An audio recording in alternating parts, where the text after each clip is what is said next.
ओम साई राम मित्रों, आज का जो मेरा ब्लॉग है कि साईं सच्चरित्र किस प्रकार से पढ़ा जाए कि उसका पूर्ण फल प्राप्ति हो और हर क्षेत्र में जहाँ भी जिस मनोकामना से हम पढ़ रहे हैं वहाँ पर हमको सफलता मिले। तो सबसे पहले चीज़ तो मैं 3 चीज़ आप लोगों से कहूँगा। पहला नंबर कि आपका जब भी साईं सच्चरित्र आप पढ़ना स्टार्ट करें तो आपका आहार, दूसरा विहार और उसके बाद आपका मन मस्तिष्क, ये तीनों आपका कंट्रोल होना चाहिए। अब आप कहेंगे कि आहार का मतलब होता है सात्विक आहार, तामसिक नहीं। सात्विक कौन सा है? सात्विक आहार वो हैं जो अन्न होते हैं, जो शाकाहारी चीज़ है। शाकाहारी जब आप कोई भी चीज़ ग्रहण करते हैं तो सबसे बड़ा चीज़ ये होता है कि आपके मन में किसी प्रकार का विकार उत्पन्न नहीं होता है। और तामसिक भोजन जब आप ग्रहण करते हैं तो मन में अलग अलग प्रकार के विकार आपके उत्पन्न होते हैं और जिस लक्ष्य के लिए आप बैठते हो उस लक्ष्य की प्राप्ति नहीं हो पाती है। यहाँ पर हमारे कई ऐसे जो व्यूअर्स थे जो वीडियो पर आते हैं, उन्होंने पूछा भी कि मैं साईं सच्चरित्र पढ़ता हूँ लेकिन घर में कुछ ऐसा चीज़ बनता है तो मैं खाऊं कि ना खाऊं, क्या करूं? तो मैंने उनसे एक ही चीज़ कहा कि देखिए, आप 365 दिन में केवल एक हफ्ता नहीं खाना है और एक हफ्ता सप्ताह प्रायण एक हफ्ते का होता है साईं सच्चरित्र का। तो एक हफ्ते अगर आप नहीं खाते हो मांस या इस तरह का तामसिक भोजन तो आप उसमें कोई दिक्कत नहीं आएगी, लेकिन एक हफ्ते के बाद आप परिपूर्ण रूप से जो चाहें वो ले सकते हैं। तो कहने का मतलब है केवल एक हफ्ता अगर हम त्याग नहीं कर सकते तो बताइए हम अपने जीवन में अपने उन लक्ष्यों को कैसे प्राप्त करेंगे? क्योंकि किसी भी लक्ष्य को प्राप्त करने के लिए सबसे बड़ी चीज़ होती है त्याग। और जिस बंदे के अंदर त्याग है उसके लिए सब कुछ उसके चरणों में है। क्योंकि मेरे बाबा की जो शिक्षा थी वो यही थी कि त्याग त्याग का मतलब होता है दूसरों के लिए जीना, स्वार्थ के लिए नहीं, परमार्थ के लिए। और परमार्थ के लिए अगर आप साईं सच्चरित्र पढ़ते हो, आपका कल्याण होता है। तो आप किसी भी, आप मान लीजिए नौकरी के लिए पढ़ रहे हैं, स्टूडेंट है, अपनी सफलता मिल गई तो आप सफल हो गए, तो आपके माँ बाप भी आपको इसलिए पैदा किए कि मेरा बच्चा आगे सफल हो, 4 पैसे का इनकम करे। और जब आप इनकम करते हो तो आपके बीवी बच्चे कितने लोगों का भरण पोषण होता है। तो ये हो गया परमार्थ। क्योंकि कहीं ना कहीं खुद के लिए तो आदमी जीता है, लेकिन मानव का जो ये सृष्टि की रचना है वो कहीं ना कहीं अपने परिवार को, बीवी बच्चों, सबको साथ लेके चलता है। लेकिन जानवरों में क्या है कि उन्होंने पैदा किया, और मनुष्य और जानवर में यही अंतर है कि जानवर पैदा किया लेकिन कुछ दिनों के बाद वो बड़ा होने पे भूल जाता है। लेकिन मानव के अंदर जो प्रवृत्ति है वो यही है कि ऑल लाइफ वो एक घरौदा बनाता है और उसी सपने में, उसी सपने को साकार करते करते पूरा जीवन गुजर जाता है। तो यहाँ कहने का मतलब है कि पहला नंबर तो आपको जो मैंने 3 चीज़ बताया कि आपका आहार और विहार। अब आहार पर हो गया कि आपको शाकाहारी भोजन करना है। अब विहार कैसा हो?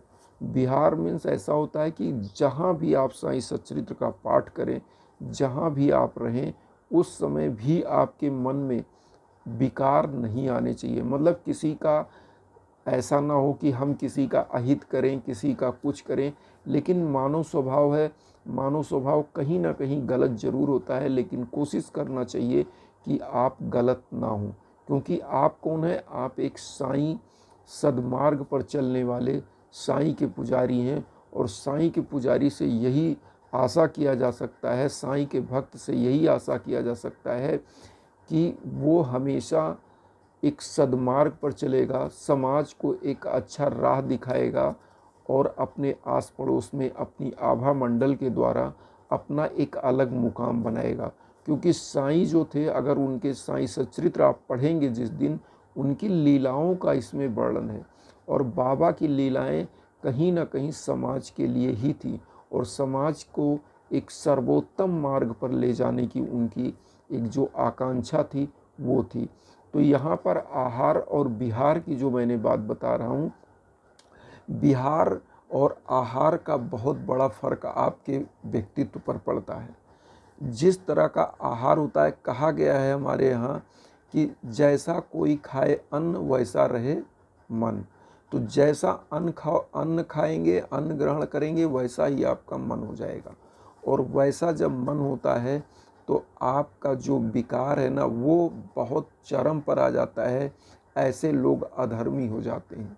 तो कहने का मतलब मेरा यहाँ पर यह है कि अति सर्वत्र वर्जते। किसी भी चीज़ की अति नहीं होनी चाहिए, हर चीज़ एक लिमिट में होना चाहिए। और हमेशा आपको आपका जो लक्ष्य है वो ध्यान होना चाहिए।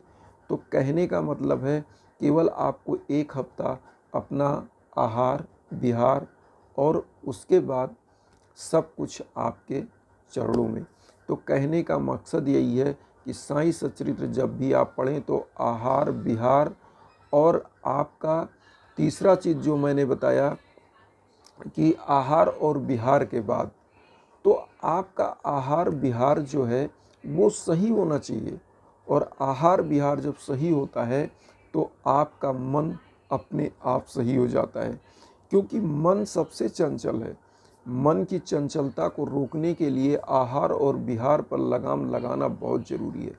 क्योंकि मन क्या है कि आप अभी यहाँ बैठे हो, लेकिन अचानक आप लंदन तक आपका मन पहुँच जाता है, वहाँ देखने लगता है, वहाँ लोगों को सोचने लगता है। तो मन से बड़ा गतिमान चलायमान कोई चीज़ नहीं है। मन, आप सोचिए कि एक हवाई जहाज़, एक गोली आप चलाते हो, गोली की वेग सबसे ज़्यादा लोग मानते हैं, लेकिन मन उससे भी बड़ा, वायु से भी तेज़ इसकी गति है। तो कहने का मतलब है इस मन को जिस दिन हम केंद्रित कर लेंगे, कंट्रोल कर लेंगे, उसी दिन हमारा हर चीज़ सध जाएगा। सध जाएगा मीन्स समझ सकते हैं कि साईं हमको साक्षात प्राप्त हो जाएंगे। साक्षात मीन्स आपके हृदय में। हम ये नहीं कहते कि साईं साक्षात। साईं ने क्या कहा है 11 वचन में कि मुझे सदा जीवित ही जानो, अनुभव करो सत्य पहचानो। साक्षात का मतलब अनुभव, ना कि आपको विजुअल। हमारी आपकी दृष्टि वो नहीं है कि हम विजुअल कर सकें। बाबा का अनुभव किया जा सकता है। आप एक तुच्छ प्राणी हैं, हमारे अंदर बहुत सारी कमियां हैं। तो कहने का मतलब है साईं सच्चरित्र का ये जो चमत्कारी उपाय है, ये चीज़ आपको करना है। 3 चीज़ वही मैंने बताया है। 3 चीज़ क्या है? आहार विहार और मन पर कंट्रोल। तो आहार विहार अगर सही होगा तो मन अपने आप नियंत्रण में आ जाएगा। और कहने का मकसद केवल ये है, आप जो खाते हो, मैं कोई चीज़ रोक नहीं रहा हूँ, आप खाइए, लेकिन कुछ दिन अगर आप रुक कर खाएं तो बहुत अच्छी चीज़ है। क्योंकि तामसिक भोजन क्या करता है कि आपकी समस्त मन की चंचलता को, कामुकता को बढ़ाता है। और जो व्यक्ति इस तरफ ज़्यादा जाता है उसका अदा पतन हो जाता है। तो कहने का मतलब इस चीज़ पर नियंत्रण होना चाहिए और अति किसी चीज़ की नहीं होनी चाहिए। ये मैंने बताया, अति सर्वत्र वर्जते।